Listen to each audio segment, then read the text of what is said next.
नमस्ते। स्वागत है आपका स्मार्ट किडा में। मेरा नाम है पीयूष निर्वाण। इस वीडियो सीरीज में जैसा कि आप जानते हैं हम कवर कर रहे हैं प्रीवियस ईयर मॉक टेस्ट, जिससे आपकी परफॉर्मेंस और प्रोडक्टिविटी को एक बूस्ट मिलेगा। आज के इस वीडियो में हम कवर करेंगे CGL 2020 में ऑर्गेनाइज किया हुआ 13 अगस्त 2021 को शिफ्ट 3 का पेपर। ये टेस्ट जोन की साइट पे अवेलेबल है। पेपर नंबर 33 है previous year SSC CGL category में। तो बिना देरी के शुरू करते हैं। फर्स्ट क्वेश्चन है हमारे पास सिंप्लीफिकेशन का। What is the value of this? BODMAS को हम यहां पर फॉलो करेंगे। सबसे पहले ब्रैकेट और उसके बाद ऑफ को सॉल्व करेंगे। ऑफ हमें यहां दिख रहा है और उससे पहले ब्रैकेट सॉल्व करेंगे, स्क्वायर करली। और ये सबसे पहले इंटरनल ब्रैकेट सॉल्व होगा। 25/5 5, 5 इंटू 4 ये हो गया 20। 15 माइनस 20 -5, 2 of 3 6, 18/6 3, 3 माइनस -5 ये हुआ 8। यहां पर हम लिख सकते हैं 7 -8 जो हमें देता है -1 into 20, 14 minus plus 14 plus 20 34। Next question है हमारे पास। A circle touches all the 4 sides of a quadrilateral ABCD whose sides are AB, BC and CD. The length of side AD is। हमें कहा गया है कि एक सर्कल क्वाड्रिलेटरल ABCD की चारों साइड्स को टच करता है, इंटरनली टच करेगा, और उस क्वाड्रिलेटरल की 3 साइड्स हमें दी हुई हैं। 4th साइड हमें पता करनी है। सबसे पहले हम एक डायग्राम बनाते हैं।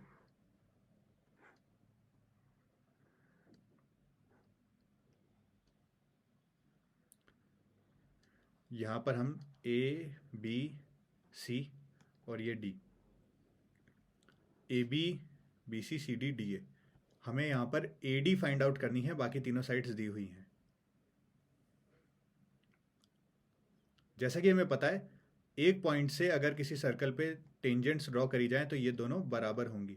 तो हम इन्हें A मान लेते हैं, इसे B एज्यूम कर लेते हैं, ये C एज्यूम कर लेते हैं और इसे D एज्यूम कर लेते हैं। ABCD, ABCD, इसका मतलब ऑपोजिट साइड्स का सम बराबर होगा। AB plus CD is equal to BC plus AD। AB हमें कहा गया है 8.4 है, CD 5.6 है, BC 9.8 है और AD हमें पता करनी है। 5.6, 0.4, 6, 8 प्लस 6 14 माइनस 9.8।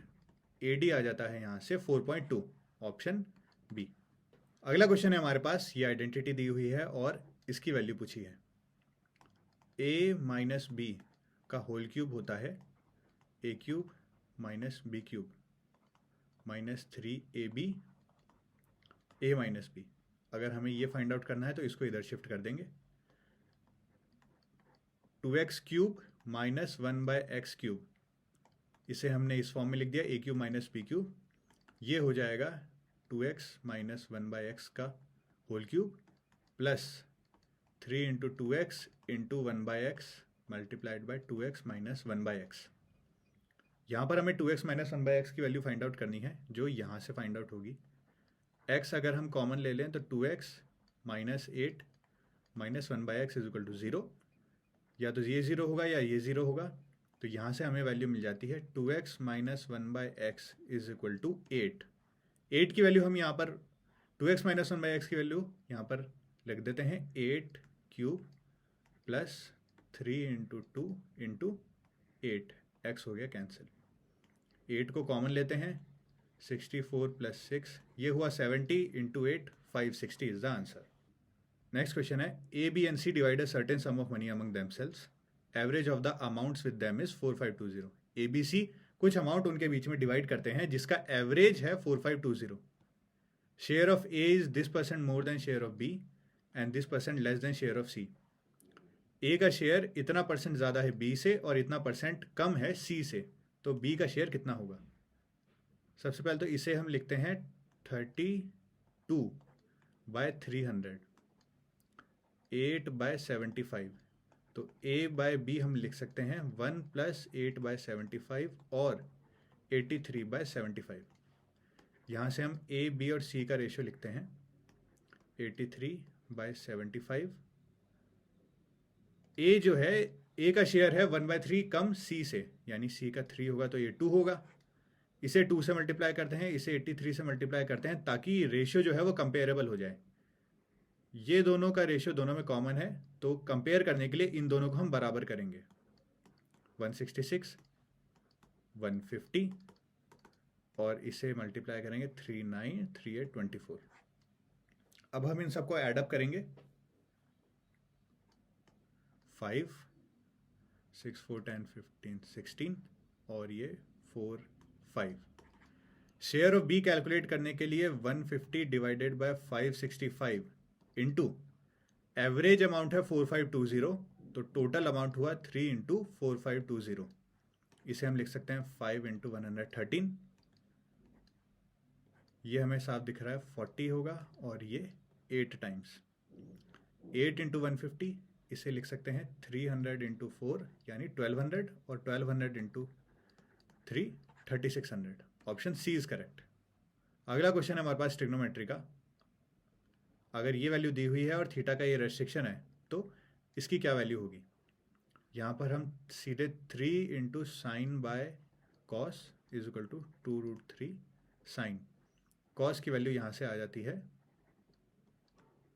√3/2, और थीटा आ जाता है यहाँ से 30 डिग्री।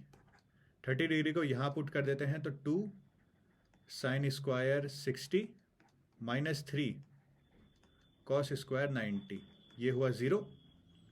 ये √3/2 का स्क्वायर यानी 3/4 इंटू 2, जो बन जाता है 3/2। Option B is correct. Next question है, the area of a circular park is this, 3.5 metre wide path around the park, what is the area of the path. हमें कहा गया है कि एक सर्कुलर पार्क है, उसके चारों तरफ एक पाथ है जो 3.5 मीटर वाइड है। ये इसकी विड्थ है 3.5 मीटर। अब हमें सर्कल का एरिया दिया हुआ है 22/7 into R square is equal to 12474। यहाँ से हम पार्क की रेडियस फाइंड आउट कर सकते हैं। 12474 डिवाइडेड बाय, ये हो जाता है 1134, और इसे हम कैलकुलेट करें 2567।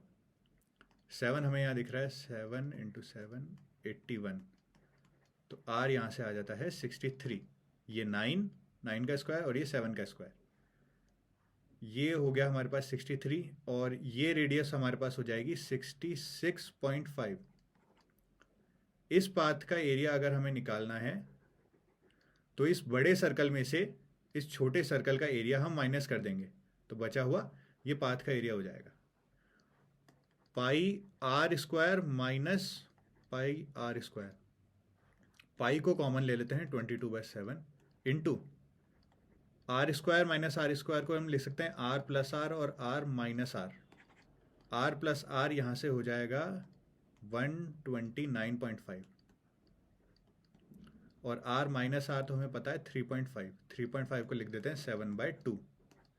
7, 11, 129.5, 129.5, 5, 4, 12, 4, 1, 1424.5। Option A is correct. Next question है हमारे पास, in triangle ABC C is equal to 90 degree and Q is the mid point of B C. If A B A C is given then the length of A Q is. हमें कहा गया है कि एक triangle A B C है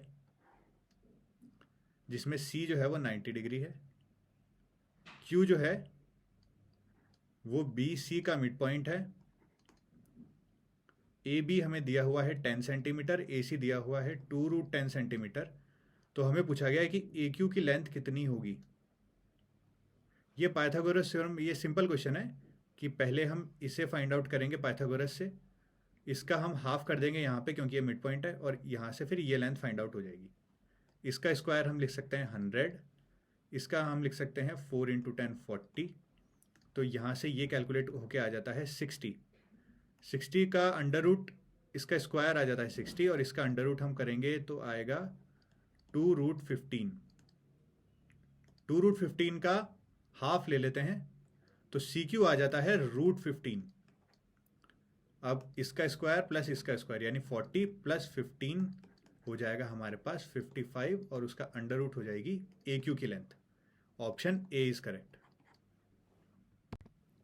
अगला question, the cost price of an article is this, a shopkeeper sells it by allowing 16% discount on its mark price and still gains 20%. What is the mark price of the article? यहाँ पर हमें दिया गया है कि cost price है एक article की, 16% डिस्काउंट दिया मार्क प्राइस पे और फिर भी 20% का प्रॉफिट हो गया, तो मार्क प्राइस कितनी है? यहाँ पर हम ये लिखते हैं, ये मार्क प्राइस है, ये सेलिंग प्राइस है, ये कॉस्ट प्राइस है।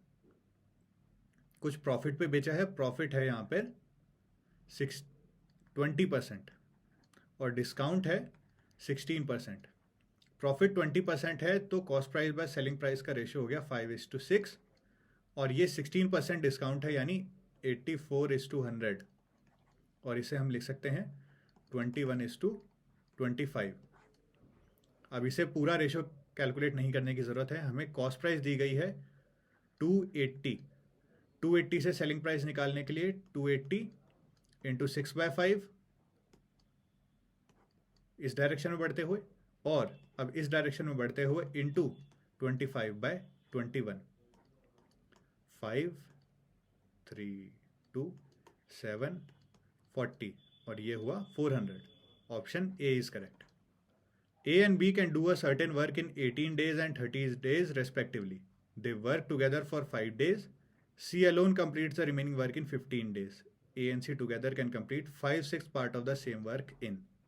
हमें कहा गया है कि A और B एक काम को 18 और 30 डेज में कंप्लीट कर सकते हैं। ये दोनों 5 दिन के लिए काम करते हैं और C जो है बाकी काम 15 दिन में ख़त्म कर देता है। तो ए और सी मिला के 5/6 पार्ट ऑफ वर्क कितने टाइम में कंप्लीट कर सकते हैं? सबसे पहले हम टोटल वर्क को इनका एलसीएम अज्यूम कर लेते हैं, 90 अज्यूम कर लेते हैं। इसकी एफिशिएंसी हुई 5, 18 इंटू 5 90, 30 इंटू 3 90। टोटल इनकी एफिशिएंसी हुई 5 + 3 8। 5 दिन में ये काम कर देंगे 40। बचा हुआ वर्क हुआ 90 - 40 50, जो सी अकेले 15 दिन में ख़त्म कर देता है। तो C की एफिशिएंसी यहां पर से आ जाती है 10/3। A और C की एफिशिएंसी हो जाएगी 5 + 10/3 यानी 25/3 और टोटल वर्क ये कंप्लीट कर सकते हैं 90 डिवाइडेड बाय 25/3 और इसका 5/6 हमें कैलकुलेट हो जाएगा यहां से 5 to 45 और ये हो जाएगा 9। Option C is correct. Next है हमारे पास सिमिलैरिटी का, triangle ABC is similar to DEF and the area of ABC is 13.5 and the area of DEF is 24. If BC is this, then the length of EF is this. Simple question है, दो similar triangles हैं, दोनों का area दिया हुआ है, BC दी हुई है और हम यहाँ से देख सकते हैं BC के कॉरस्पॉन्डिंग है EF, तो EF यहाँ से फाइंड आउट हो जाएगा। एरिया जो होता है दो सिमिलर ट्राइंगल्स का वो कॉरस्पॉन्डिंग साइड्स के स्क्वायर के बराबर होता है। तो 13.5 डिवाइडेड बाय 24 या फिर 240 is equal to 3.15 divided by EF का स्क्वायर। इसे हम लिख सकते हैं 3 × 45 80 9/16 और अगर इसका अंडर रूट कर लें तो 3/4 is equal to 3.15/EF। EF यहाँ से कैलकुलेट हो जाता है 4312.6/3 4.2। Option D is correct. Next question है हमारे पास, Atul purchase bread costing ₹20 and gave a 100 rupee note to the shopkeeper. The shopkeeper gave the balance money in coins of denomination 2, 5 and 10. If these coins are in the respective ratio of 5:4:1, then how many 5 rupee coin did the shopkeeper give? हमें कहा गया है कि अतुल कुछ bread खरीदता है 20 रुपए की और उसके बदले 100 रुपए देता है दुकानदार को। दुकानदार बाकी बचा हुआ पैसा 2, 5 और 10 रुपए के सिक्कों में उसे वापस करता है, यानी कि 80 रुपए। और इन पैसे का रेशियो जो है वो है 5:4:1। तो हमें पता करना है कि 5 रुपए के कॉइन कितने हैं। 2, 5, 10, ये तो हुआ एक सिंगल कॉइन का अमाउंट जो कैरी करता है वो वेटेज। 5, 4, 1, ये हुई उन कॉइन्स की क्वांटिटी। तो 2, 5, 10, इसका टोटल वेट 4, 5, 20, 10, 1, 10, 1:2:1, ये हुआ टोटल अमाउंट, जितना पैसा वो होगा उसका वेटेज डिस्ट्रीब्यूशन, जो कि है 80। और हम यहाँ से देख सकते हैं ये होगा 40, 20, 20। तो 5 रुपए के सिक्के 40 रुपए बना रहे हैं। 40/5 8 रुपीज़ होगा। Option C is correct. Next question हमारे पास सिंप्लीफिकेशन का।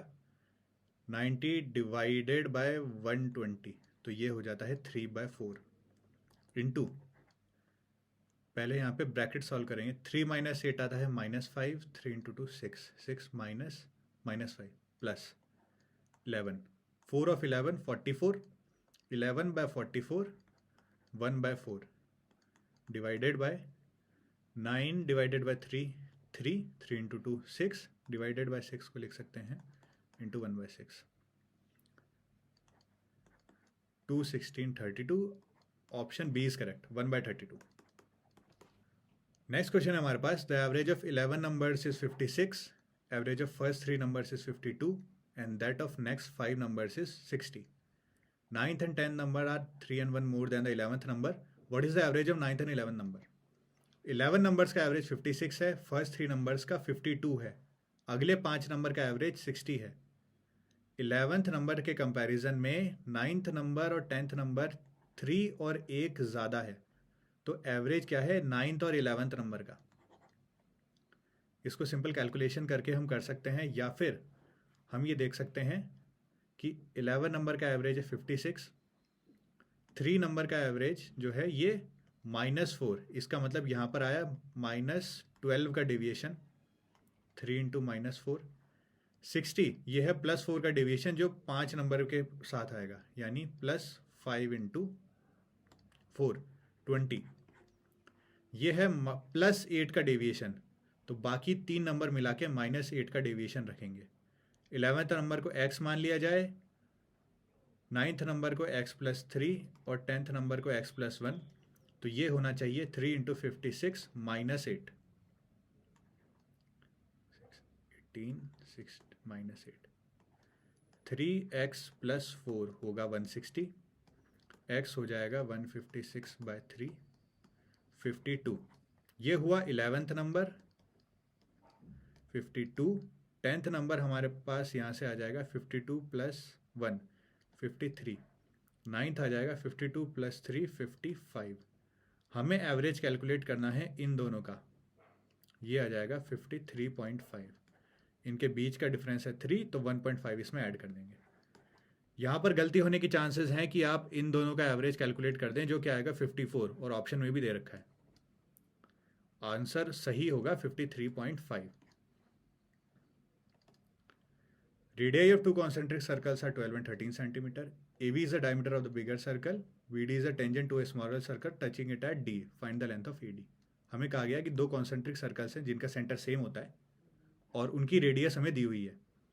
AB बड़े सर्कल का एक डायमीटर है।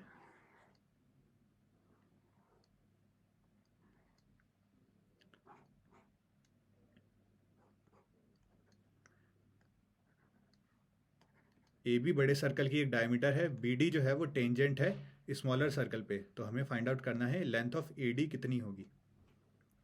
ये सेंटर है, ये परपेंडिकुलर होगा। OB जो है वो बड़े सर्कल की डायमीटर रेडियस है, तो ये 13 होगी। OD जो है वो छोटे सर्कल की रेडियस है, तो ये 12 होगी। यहाँ से हम कह सकते हैं कि ये 5 होगा। इसे हम AD को फाइंड आउट करने के लिए क्या करें, इसे एक्सटेंड कर देते हैं यहाँ पर और इसे यहाँ से ज्वाइन कर देते हैं। क्योंकि ये सेमी सर्कल में है, क्योंकि AB डायमीटर है और ये सर्कल पे है, इसलिए ये 90 डिग्री होगा। DE जो है वो BD के बराबर होगा 5, क्योंकि सेंटर से जो लाइन अगर कॉर्ड पे परपेंडिकुलर है तो वो बराबर पार्ट्स में इसको डिवाइड करेगी, इसलिए ये भी 5 होगा। ए डी हमें फाइंड आउट करना है। अगर ए ई पता हो तो हम पाइथागोरस से ए डी फाइंड आउट कर सकते हैं। इस ट्राइंगल को ध्यान से देखिए, ये सिमिलर ट्राइंगल्स हो जाएंगे। B D O is similar to triangle B E ए।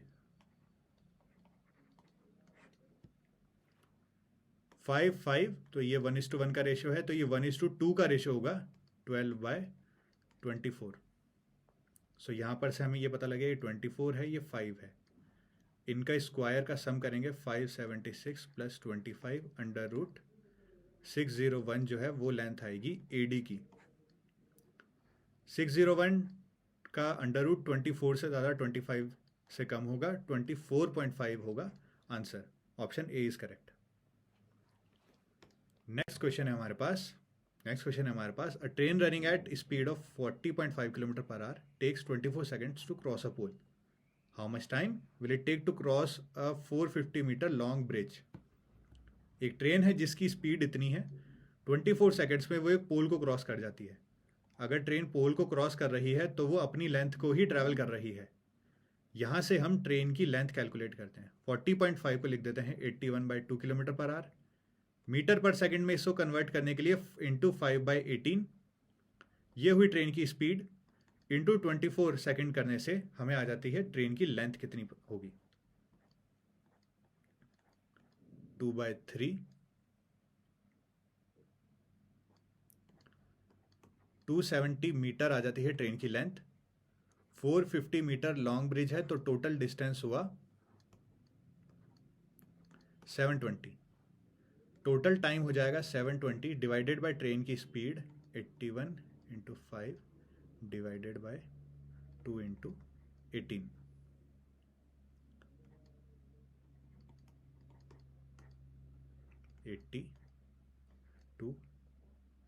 ये हो जाता है 16 × 4 64। Option D is correct. So train जो है वो 64 सेकेंड्स में ब्रिज को क्रॉस कर लेगी। नेक्स्ट क्वेश्चन है अलजेब्रा का। ये आइडेंटिटी हमें दी हुई है और ये भी कहा गया है कि x प्लस। नेक्स्ट क्वेश्चन है अलजेब्रा का। ये हमें दिया है और x > 1 है, तो x - 1/x की वैल्यू क्या होगी। x⁴ 1/x⁴ is equal to 727। यहाँ पर हमें दिखाई दे रहा है कि ये 729 एक परफेक्ट स्क्वायर बनेगा, तो यहाँ +2 कर देते हैं। x² + 1/x² का होल स्क्वायर हो जाएगा, यहाँ से 27 का स्क्वायर होगा ये, तो ये 27। अब इसमें -2 कर देते हैं, तो ये x - 1/x का होल स्क्वायर जो बनेगा वो होगा 25, यानी 5 का स्क्वायर। x - 1/x यहाँ से आ गया 5। A trader bought 640 kg of rice. He sold a part of rice at 20% profit and the rest at 5% loss. He earned a profit of 15% in the entire transaction. What is the quantity of rice that he sold at 5% loss? हमें कहा गया कि 640 kilo rice जो है वो एक trader खरीदता है और उसके बाद उसने कुछ पार्ट को 20% प्रॉफिट पे बेचा और बाकी को 5% लॉस पे बेच दिया। टोटल प्रॉफिट हुआ 15% का। What is the quantity of rice that he sold at 5% loss. Simple mixture and allegation का क्वेश्चन है। यहाँ पर से हम देख सकते हैं 20% का प्रॉफिट हुआ, 5% का लॉस हुआ। उसके बाद पूरे ट्रांजैक्शन में प्रॉफिट जो है वो 15% का हुआ है। 15 ये हो जाएगा 20 और ये हो जाएगा 5, रेशियो हो जाएगा 4:1। टोटल क्वांटिटी है 640 डिवाइडेड बाय 5 हो जाएगा 128 kg। 128 kg राइस जो है वो 5% लॉस पे बेचा गया। Option A is correct. Next question है हमारे पास। अगर ये आइडेंटिटी दी हुई है तो इसकी वैल्यू फाइंड आउट करनी है। x - 1/x = 1, x² + 1/x² - 2 = 1। x² + 1/x² आ जाता है 3। वापस से हम स्क्वायर करते हैं तो हमारे पास आ जाता है 9। इसे 2 को यहाँ से हटा देते हैं तो ये आ जाए 7। फिर से स्क्वायर करेंगे तो ये आ जाएगा 49 और इसे यहाँ से काट देते हैं तो 47। So option C is correct. Next question है। Train is to cover 370 km at a uniform speed. After running 100 kilometre the train could run at speed of 5 kilometre per hour less than its normal speed due to some technical fault. Train got delayed by 36 minutes. What is the normal speed of the train?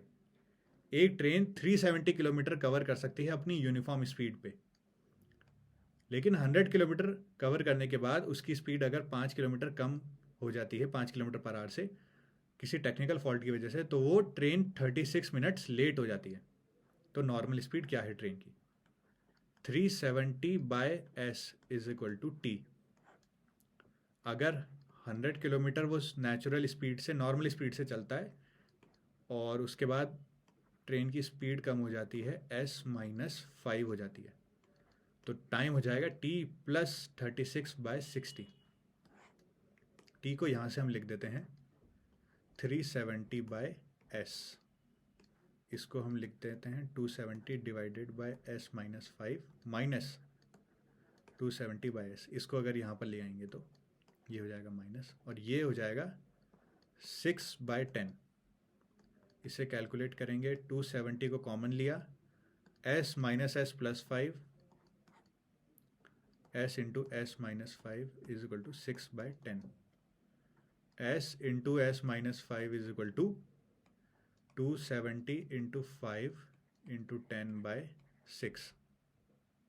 यहाँ पर से हम इसको solve करेंगे तो आएगा हमारे पास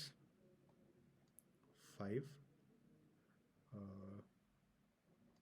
90 25 45 22 50. अब इसे ऑप्शन से देख लेते हैं. s माइनस 5 करके 43 40 35 45 ये नहीं होगा. 45 इंटू 40 ये भी नहीं होगा. 40 इंटू 35 ये भी नहीं होगा. 50 इंटू 45 हो जाएगा. So answer D is correct. Two equal sums were lent on simple interest at 6% and 9% per annum respectively. First sum was recovered 2 years later than the second sum and the amount in each case was this. हमें कहा गया है कि दो बराबर सम जो हैं, एक 6% और एक 10% पर एनम सिंपल इंटरेस्ट की रेट पे रख दिए जाते हैं. पहला जो सम है उसे 2 साल बाद रिकवर किया जाता है दूसरे सम के मुकाबले, और अमाउंट जो है दोनों में 1105 रुपये मिलता है. इसका मतलब टोटल रेट ऑफ इंटरेस्ट दोनों में बराबर होगा. हम मान लेते हैं दूसरे सम को x ईयर्स में रिकवर किया जाता है, पहले सम को x प्लस 2 ईयर्स में रिकवर किया जाता है. सम सेम है, इसका मतलब इंटरेस्ट भी सेम होगा. x plus 2 into 6 is equal to x into 10. 4x is equal to 12, x is equal to 3.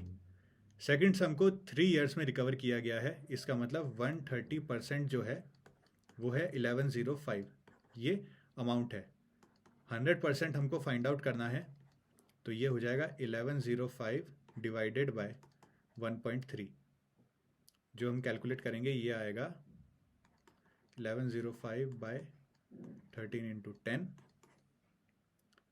13 791, 13 8 104 65 850. Option B is correct. Next है question trigonometry. tan 45 minus A cot 45 plus A. यहाँ पर से हम ये देख सकते हैं, इसे हम लिखेंगे tan 90 minus 45 plus A divided by cot 45 plus A. cos 19 इसे हम लिख सकते हैं cos 90 माइनस 71, और फिर उसे लिख सकते हैं sin 71. तो ये हो जाता है 2 sin 71. sec 19 को लिख सकते हैं sec 90 माइनस 71, जिसे हम लिखेंगे cosec 71. उसे लिख सकते हैं 2 cosec 71 डिवाइडेड बाय 10 12 24 66 78. 24 और 66 ये कॉम्प्लीमेंट्री एंगल्स, 78 और 12 ये complementary angles. tan A tan B 1 हो जाएगा अगर A प्लस B जो है वो 90 डिग्री होता है. तो tan 12 और tan 78 1 हो गया, tan 24 और tan 66 भी 1 हो गया, डिनोमिनेटर में आ गया 1. tan 90 minus theta cot theta हो जाएगा, तो इसे cot 45 प्लस A लिखा जा सकता है. ये हो जाएगा 1 माइनस ये कैंसिल हो गया, ये हो गया 4. आंसर आया -3. Option A is correct. A man and a woman working together can do a work in 66 days. The ratio of their working efficiencies is 3:2. In how many days 6 men and 2 women working together can do the same work? Man, woman. हमें कहा गया है कि एक man और एक women साथ में काम करते हुए 66 डेज में काम खत्म कर सकते हैं. The ratio of their working efficiency का उनका रेशियो है 3:2. तो कितने दिनों में 6 मैन और 2 वुमेन उसी काम को कंप्लीट कर सकते हैं? यहाँ पर से हम लिख देते हैं 3 और 2. ये हुआ इनका एफिशिएंसी. टोटल एफिशिएंसी हुई 5. 66 डेज में एक मैन और एक वुमेन कंप्लीट कर देंगे काम, तो ये हो गया टोटल वर्क. अगर 6 मैन और 2 वुमेन काम करें तो ये होगा 4, 18, 22 total efficiency. Total work divided by total efficiency हमें देता है टोटल नंबर ऑफ डेज. इसका मतलब 15 दिन में वो काम खत्म कर सकते हैं. Option B is correct. A shopkeeper marks his goods 30% higher than the cost price. Cost price मान लेते हैं हम 100, तो मार्क प्राइस हो गई 130, क्योंकि वो 30% ज़्यादा पे उसको मार्क करता है. उसके बाद वो 10% का डिस्काउंट दे देता है मार्क प्राइस पे. 10% माइनस 13 हुआ 117. In order to earn 6.5% more profit, what discount percent should he allow on the mark price? अगर 6.5% प्रॉफिट ज़्यादा होना चाहिए तो कितना डिस्काउंट उसे देना चाहिए? यहाँ पे 6.5% ज़्यादा बढ़ाएं तो ये हो जाएगा 123.5. ये हमारे पास आता है 6.5. 6.5 130 का कितना परसेंट हुआ?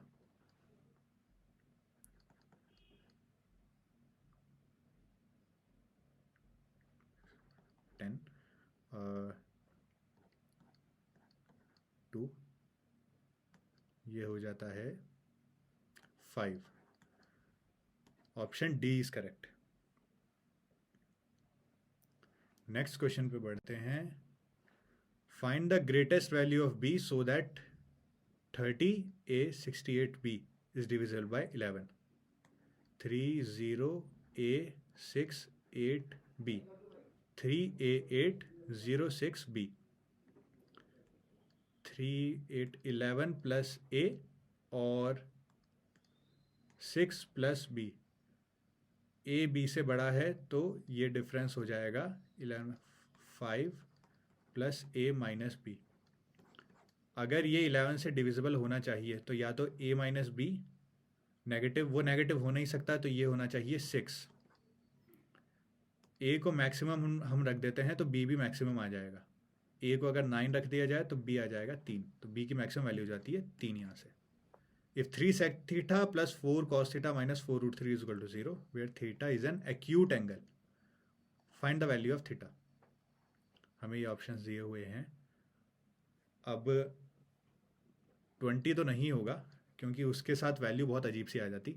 रूट 3 और ये सब हमें दिख रहा है, तो इसका मतलब ये सब कैंसिल होके बनेगा 3 sec theta plus 4 cos theta is equal to 4 root 3.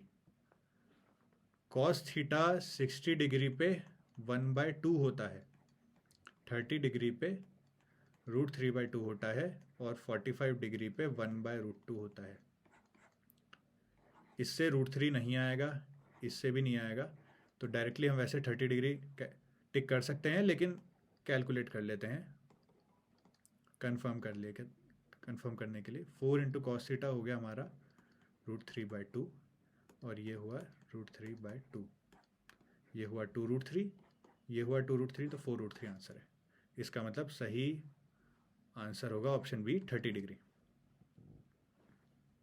यहाँ हमारे हो जाते हैं 25 क्वेश्चंस. ये वीडियो आपको कैसा लगा कमेंट सेक्शन में अपना फीडबैक ज़रूर बताएं. लाइक करें, सब्सक्राइब करें और शेयर करें और बने रहिए हमारे साथ. जल्द ही हम मिलते हैं नेक्स्ट वीडियो में.